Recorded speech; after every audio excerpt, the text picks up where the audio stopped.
Good morning, happy Friday, and welcome back. My name is Nick Marro with Occupy Fantasy. You can find me on Twitter at Nick Marro DFS. As always, I'm here to help you break down tonight's MLB DFS main slates on both DraftKings and FanDuel. I say welcome back because this is the first slate back from the All-Star break. It also happens to fall on a day where we're doing a slate breakdown, so certainly a lot to get into here. If you haven't already, please like the video, also subscribe to the channel. That helps us get more free content like this out to you on a regular basis. If you're not already a member of Occupy Fantasy, check the links in the description below. As a member, you get access to the model you'll see me using throughout the video. We also have a single lineup builder, multi-lineup builder, and a private Discord server full of DFS pros to help you improve your game. We also have the daily plug article for the MLB, where we will feature our favorite bats, stacks, and arms about an hour or so before each main slate. So, lots to get into here. I got my notepad file up as always. As we talk through these games, I will list my favorites pitchers and stacks, and at the end of the video, I'll kind of give a high-level summary of where I will be focusing my ownership today. 14 game slate. There's a lot to get through here. I have Stanton pulled up here as one of the better bats available.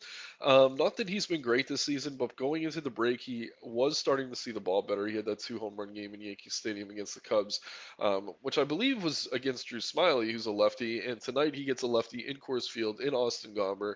5K flat on DK is totally reasonable. Just over 3K on FanDuel. He and all the Yankees are egregiously priced over there against Austin Gomber.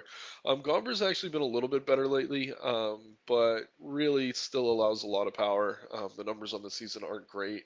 So while this Yankees offense isn't all that intimidating right now, especially with Aaron Judge out of the lineup. They're just way too cheap on FanDuel, and they're pretty much reasonably priced over on DK. So they are going to be one of the best stacks today.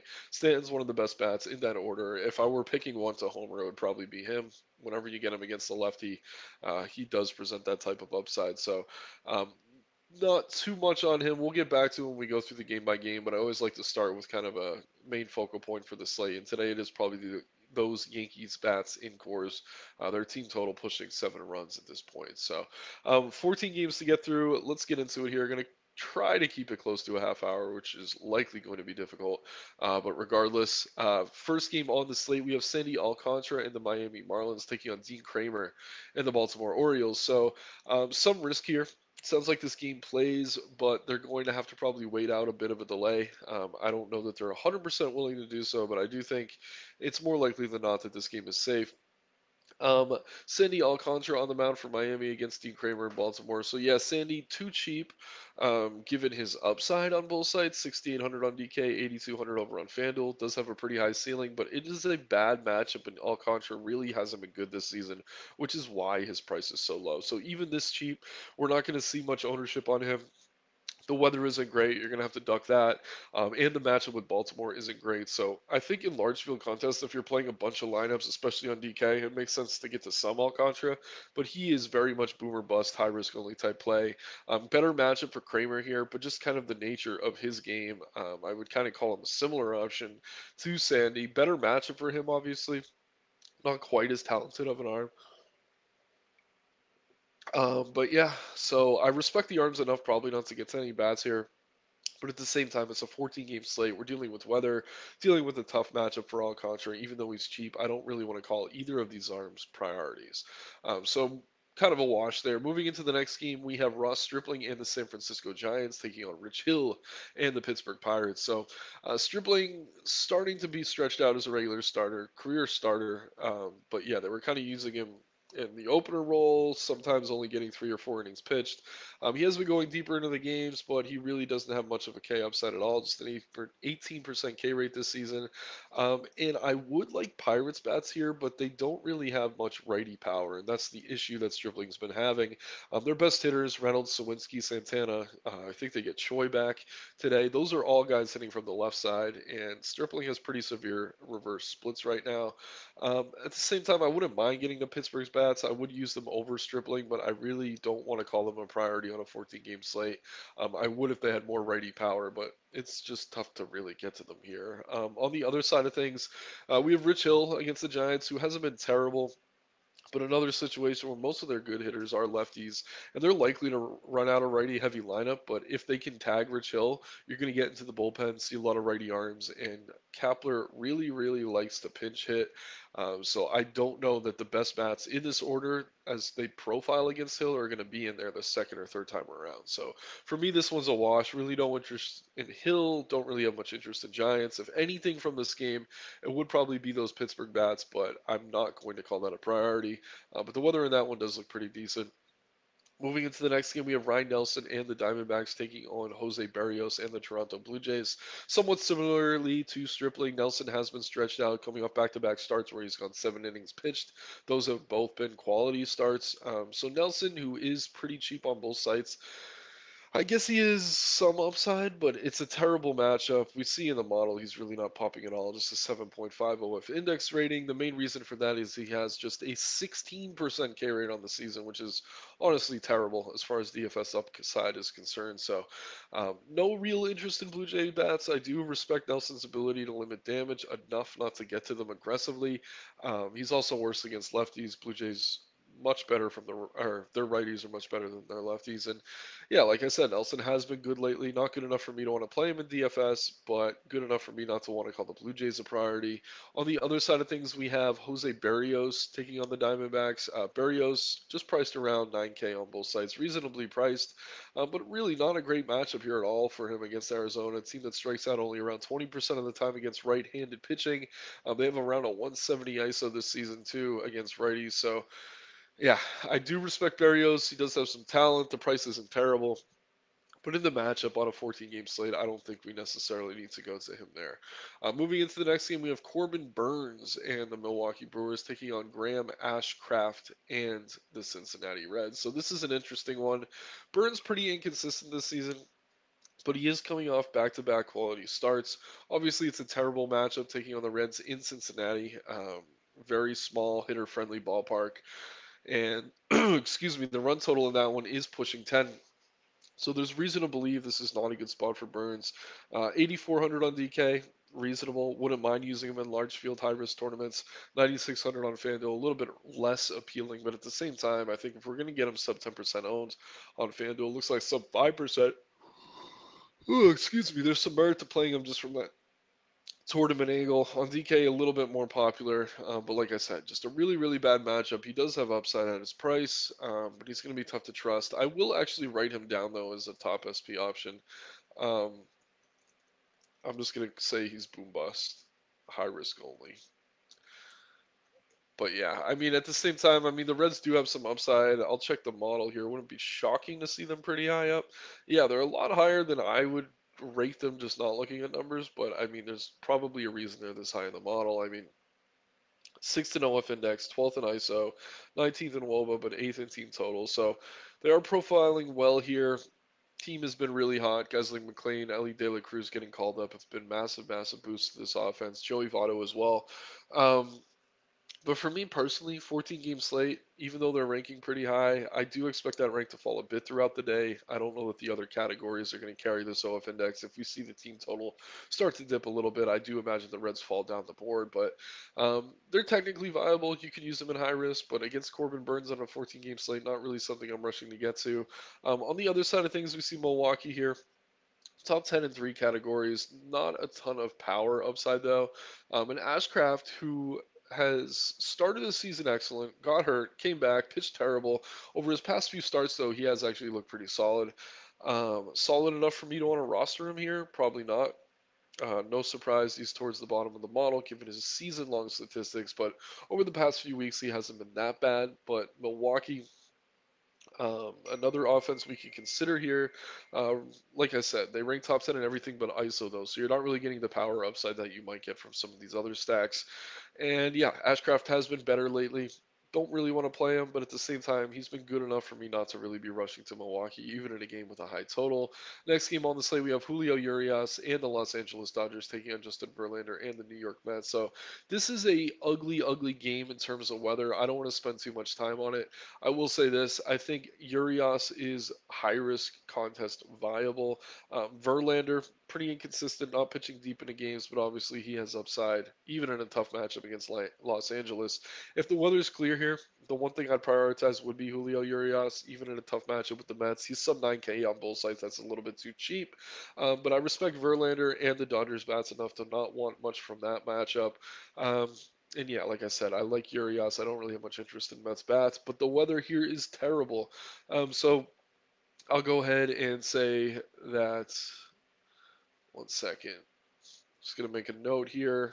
Julio Urias versus NYM, high risk if the weather clears. But honestly, I don't think it will. So don't build your whole day around Julio Urias. There's a very good chance this game is delayed and then postponed. But it's the summer. Weather could improve. Things do change rather quickly. But like I said, on the other side, I respect Verlander enough not to get to the Dodgers much. Whenever you can get the Dodgers low, there's some merit to rostering them, but there's certainly not a priority here.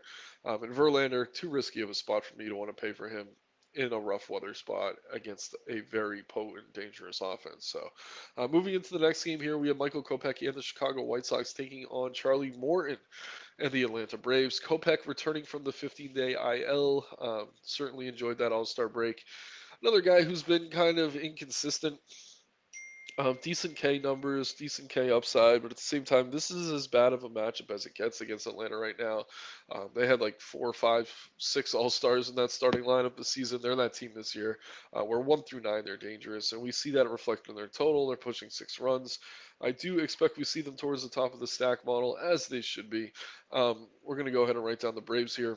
So Kopech, pretty even splits actually. 197 ISO allowed to lefties, 233 to righties. So I don't think you need to pick righties or lefties here. I think either way, you're going to be good. And while I do think Kopech has talent, and when he's at his best, he's certainly capable of posting a high score. I don't know that I necessarily want to chase that here in him coming off the IL against a Braves team that only strikes out around 21% of the time against right-handed pitching. So I do like the Braves here, probably not as much as the field, but at the same time, it is a good spot. We see them ranking top 5 in almost every category, kind of opposite what we were talking about with Milwaukee. They're just outside the top, they are top 10. They're 10 in WOBA, but they're number 1 in ISO. And that's I'd rather have a team that's good in ISO, low in WOBA for fantasy because you're more likely to get those extra base hits and home runs. Um, when they can match both categories, that's obviously great, or when they score well in both, rather. But for me, the Braves are a good stack here. Keep an eye on the ownership, though. Kopech at his best is a talented arm, so this wouldn't be a great matchup, but he's been very inconsistent. He's working back from an injury, and the bullpen behind him really isn't all that great either. So I do like the Braves a lot tonight. Moving into just the other side of this one, we got Charlie Morton here, 9K on DK, 9,500 over on FanDuel, K rate up around 26%. Good matchup here against the White Sox, actually. The White Sox striking out nearly 24% of the time against right-handed pitching this season. Louis Robert Jr. Hurt himself during the home run derby. I think he'll be back tonight, but if he does happen to sit, then the matchup for Morton gets even better, and I wouldn't be surprised to see him climb the board even higher. But as things stand, certainly one of the better arms on the slate. I'm going to go ahead and write him down. Even better if Robert sits. But yeah, Morton, great matchup against the high K upside offense in the Chicago White Sox. Really no interest at all in the White Sox bats. As for weather in this one, we have to monitor it, but it's not nearly as bad as some of the other spots. I think we should be fine there. Moving into a game that's likely to take place indoors, we have Aaron Savale and the Cleveland Guardians taking on John Gray and the Texas Rangers. So Savale coming off an outstanding start. Looked really, really good last time out, but historically just not much of a K upside, only a 20% K rate, taking on a very dangerous Rangers offense, arguably the most dangerous offense in the American League right now. Guys like Simeon, Seager, Garcia, all seeing the ball extremely well. Texas ranking right around top 5 in our OF Index model, ranking 7 in OF Index, 4th in Team ISO, just outside the top 10 in team total. So I do like the Rangers here, but I will say they're pretty high risk. Versavali, high risk, but it's going to be a favorable spot for them, hitting it home with the roof likely closed. Nice summer day, and Savali, as good as he's been, he mostly pitches to contact, which could spell trouble for him here. So I don't know. I don't think it's insane to consider Savali at his price, honestly, but at the same time, I do think the Texas bats are the safer way to go in that matchup. On the other side of things, we have John Gray and the Texas Rangers, obviously taking on Aaron Savali and the Guardians. So, just pulling up some numbers on Gray here. Only a 19.9% K rate this season, which is a little bit shocking to me. And not only that, he's taking on a Guardians team that strikes out less than 18% of the time against right-handed pitching. So we've seen some high ceiling outlier games out of Gray, but this doesn't really look like the type of matchup where that's going to be the case. Cleveland, pretty inconsistent. I don't know that we're going to see them anywhere near the top of the model. Oh, excuse me. Yeah, they are very low, but like I said, they don't K that much either. So I respect Gray enough, probably not to get to tons of Guardians bats here, but I also don't really have much interest in Gray. And then the one thing from this game you're probably going to want to take a little bit of are those Rangers bats, but Savali's in good form, so it is a risky spot. Moving into the next game, we have Brayan Bello and the Boston Red Sox taking on Kyle Hendricks and the Chicago Cubs in Chicago. The weather there looks terrible, so this is maybe the most dangerous spot to consider. If the weather clears, I do like Bayo, but if the wind's blowing out to center in Wrigley, you're probably not going to want to go to him. It makes him very, very risky. So I don't know. We're speaking in hypotheticals now. If the weather does clear in this game, I would like Bayo, and I wouldn't mind some Red Sox bats. But at the same time, I don't really think it does. And with the wind blowing out, you're going to want to favor bats either way. So yeah, if there's anything from this game I'm taking, it is some of those Boston bats with the wind blowing out. I don't really think we can trust starting pitchers here because of the weather. But again, if they do clear, Bayo's viable as long as the wind's not blowing out to center. But it's really tough when we do these videos early in the day because so much can change in that spot. Right now, I really don't have much interest in anything other than maybe Red Sox bats. But nothing's a priority right now as we do continue to wait on the weather. Transitioning into another game where we're waiting on the weather. Just a second. Let me write down the Red Sox as a stack option before I move on. Okay. We got Tyler Glass now in the Tampa Bay Rays taking on Alec Marsh and the Kansas City Royals. So this is another game where it looks like the Storm will be hitting around first pitch or beforehand. So if they wait an hour or two, they should be able to get this game, and it's just going to be a question of how patient they are here. But it seems like it should play without an in-game delay, which is certainly important. Tyler Glass now, one of the better arms on the slate in terms of OF index rating. He's been really solid lately. Just reading back his K numbers his last few starts, 8, 11, 12, 7, 6. Like, he's been 6 plus in almost every single start. 3 straight with 8 plus, 4 straight with 7 plus. Two of those four with double-digit Ks. The Royals, a team that strike out a ton. So, if we can get the weather to cooperate here, Glasnow is going to be one of my favorite arms on the board. But I'm making a note that we do have to monitor the weather in that one. On the other side of things, we have Alec Marsh.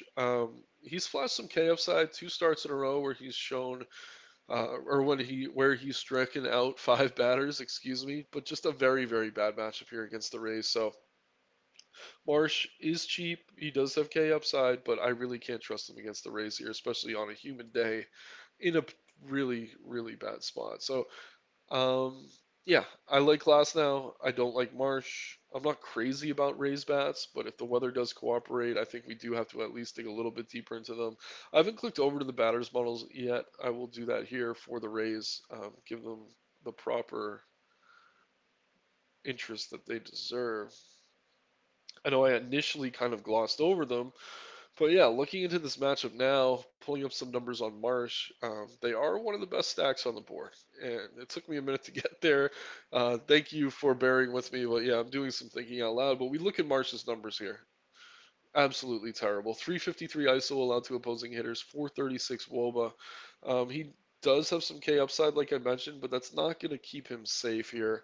Both lefties and righties look excellent. It sounds like Brandon Lowe should be back tonight after being out for a little while due to injury. Both he and Josh Lowe look great here. Luke Raley, Franco, and Rosarina. Really, this entire lineup. Um, except for maybe Arenado, just because he doesn't have much power upside. He'll probably homer now that I said that.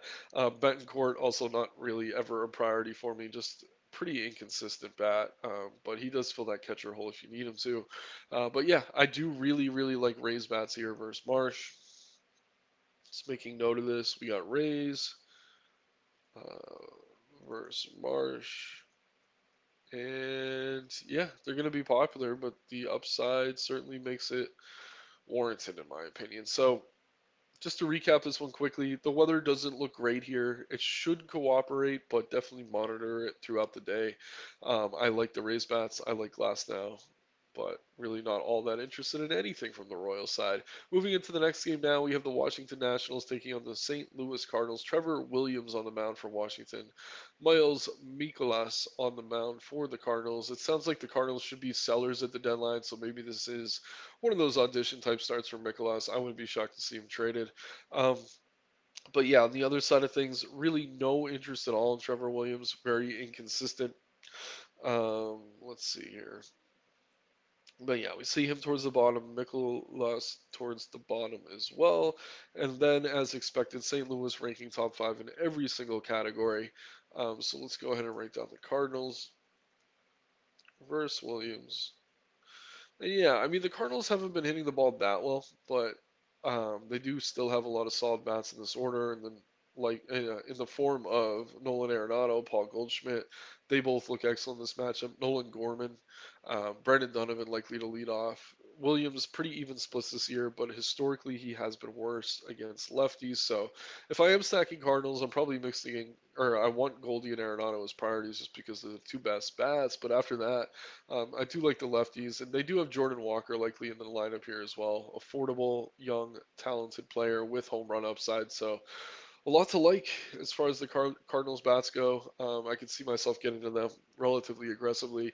On the other side of things, excuse me. Wow. Still adjusting from the All Star break, clearly. But yeah, Mikolas just a 16% K rate. Obviously, not that appealing for DFS purposes. A pretty good matchup here against the Nationals in terms of they aren't all that dangerous, but at the same time, they also don't strike out much, especially against right handed pitching. Projected starting lineup showing a sub 19% K rate here. So, Mikolas, not something I'm really chasing, not a ton of K upside. The matchup isn't really providing it for him here either, but I don't really have much interest in Nationals bats. Though, like I said, zero interest in Williams. We do really like the Cardinals tonight, though. I cannot stop yawning. Definitely um, happy to be back, though. And we will be right back in the routine as we move into the next game here. We have the Yankees in Colorado taking on the Rockies. Carlos Rodon on the mound for the Yankees taking on Gomber and his Colorado Rockies, as I just mentioned. So, taking a look at the stack matrix here, OF Index. Yankees first team on the slate for the first time in a long time. Um, so yeah, you can see reflected in the ownership. They're obnoxiously owned, um, but they probably should be, mostly because of the prices. I'm going to go ahead and pull up the Yankees bats here in the batters tab. I don't want to spend too much time on them. They're so obvious. But yeah, we see that team total around 7.5 runs right now, which is just ridiculous. Guys in this order that actually have power are these top five bats from the right side. Rizzo, obviously power from the left side, but he's been inconsistent. But Torres, Donaldson, Volpe, Stanton, Bader, all look great here on both sites. I mean, look at these FanDuel prices. The most expensive Yankee is Harrison Bader at 3,200. That's just insane. And then on DK, where they're a little more accurately priced, we see Stanton at 5K, Torres at 5.3. That's the most expensive the Yankees get over there. So the high ownership, I think, is just as much a reflection of the price as it is in the matchup in cores. Gomber has been a little bit better lately, but at the same time, his numbers on the season are still mostly terrible. I'm going to go ahead and pull them up quickly.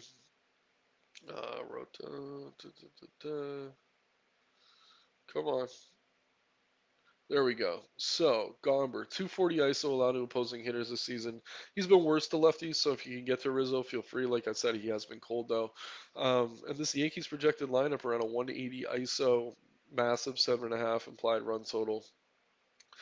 Really do like them here, but if they're going to be as chalky as like 26, 25% owned on just a or on a 14 game slate, I don't know that we can get to them all that aggressively, but in cash games and single entry stuff, in your low risk contests, don't get cute. Just load up on these Yankee bats, especially on FanDuel.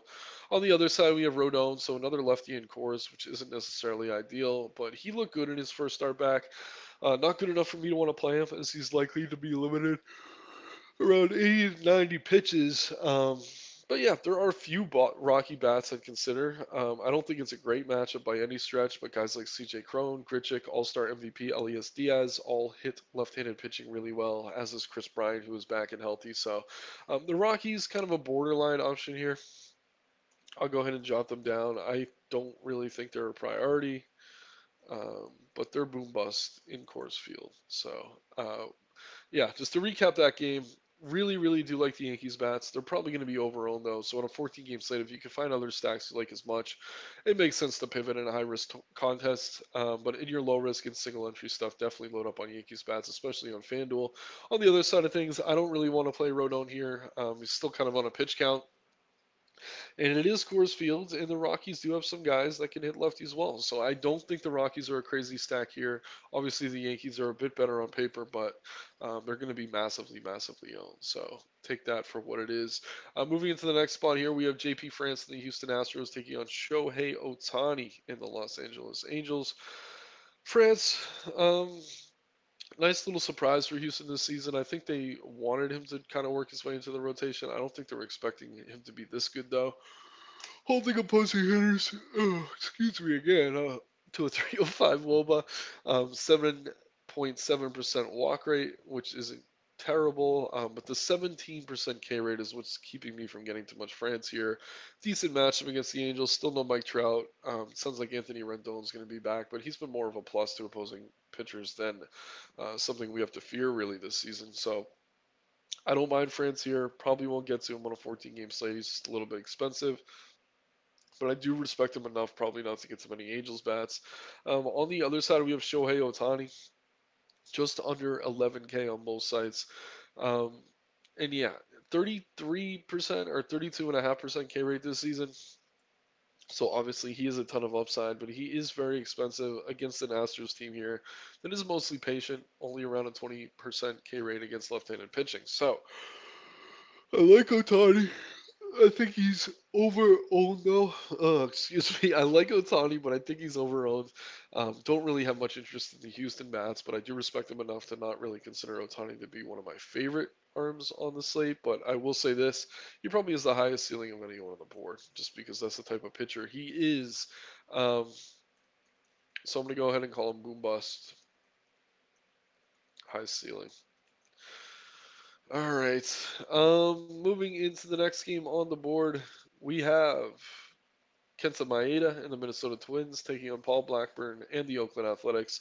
We're still waiting on some numbers here. It looks like the team totals aren't out yet. I don't know if they changed pitchers or something like that, or it's just that they announced them late. But until those lines are on the board, I don't know if the model is going to reflect these teams adequately. But for now, it's pretty straightforward as far as I'm concerned. Maeda, not a terrible option. Just trying to see where he rates. Wow, all the way towards the bottom. So even in a matchup here against an Oakland team that obviously presents a lot of upside, Maeda coming off a quality start in which he struck out 9 Kansas City Royals.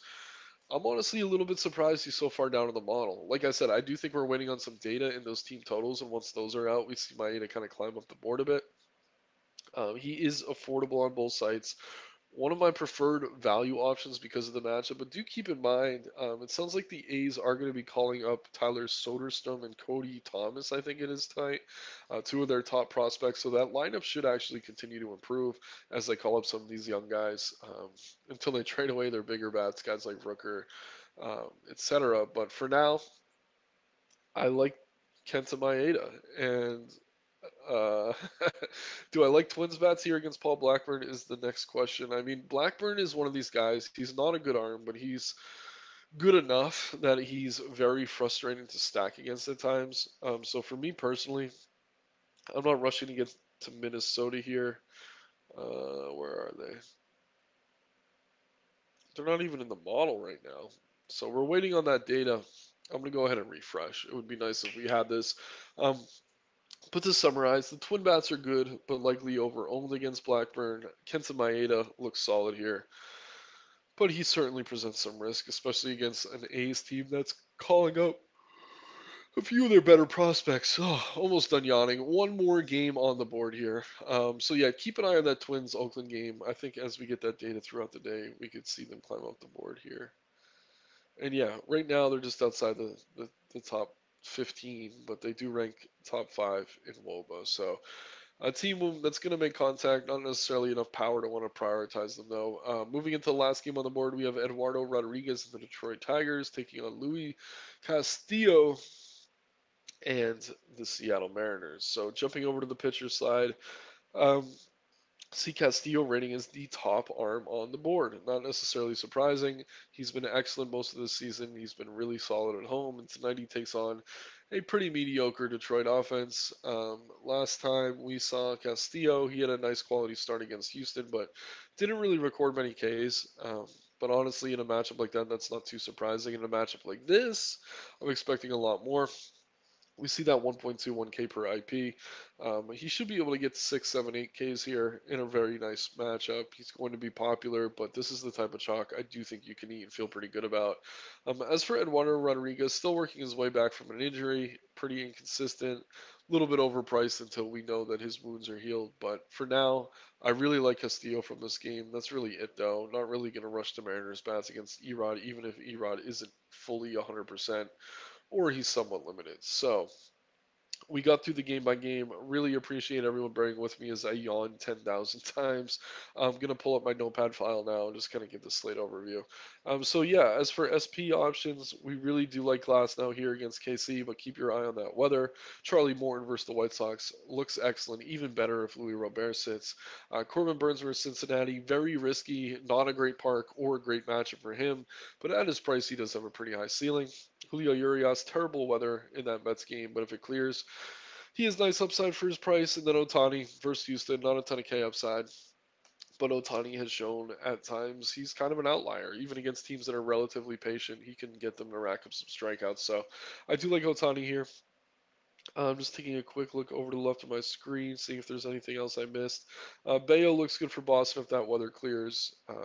And the wind isn't blowing out too hard to center.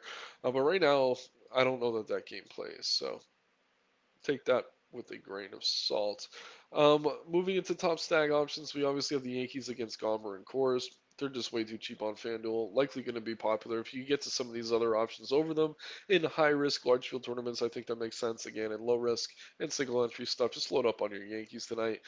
We have the Rays against Marsh. Marsh, massive power allowed to both sides of the plate. Rays really solid offense here, so I do like the Rays. Cardinals against Williams. Both righties and lefties look great. This offense has been inconsistent, but they have a lot of upside here, likely reasonable ownership. We have the Braves against Kopech. Kopech, a talented arm, but he's coming off the IL.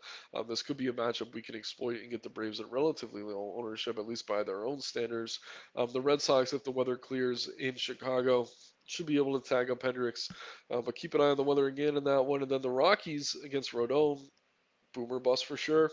But whenever you get a lefty in cores, and one who's not always used to pitching there, like a guy in Rodon who's still working his way back from his injuries, I wouldn't mind going to the bats, and the Rockies are going to be very, very, very low owned. So once again, my name is Nick Marro with Occupy Fantasy. Welcome back, everyone. It's great to be back from the All-Star break. Looking forward to crushing the second half of the season with you. If you haven't already, please like the video. Also subscribe to the channel. Also check the links in the description below to become a member of Occupy Fantasy today. You can find me on Twitter at Nick Marro DFS. Let's have some fun tonight, everyone, and make some money. Take care.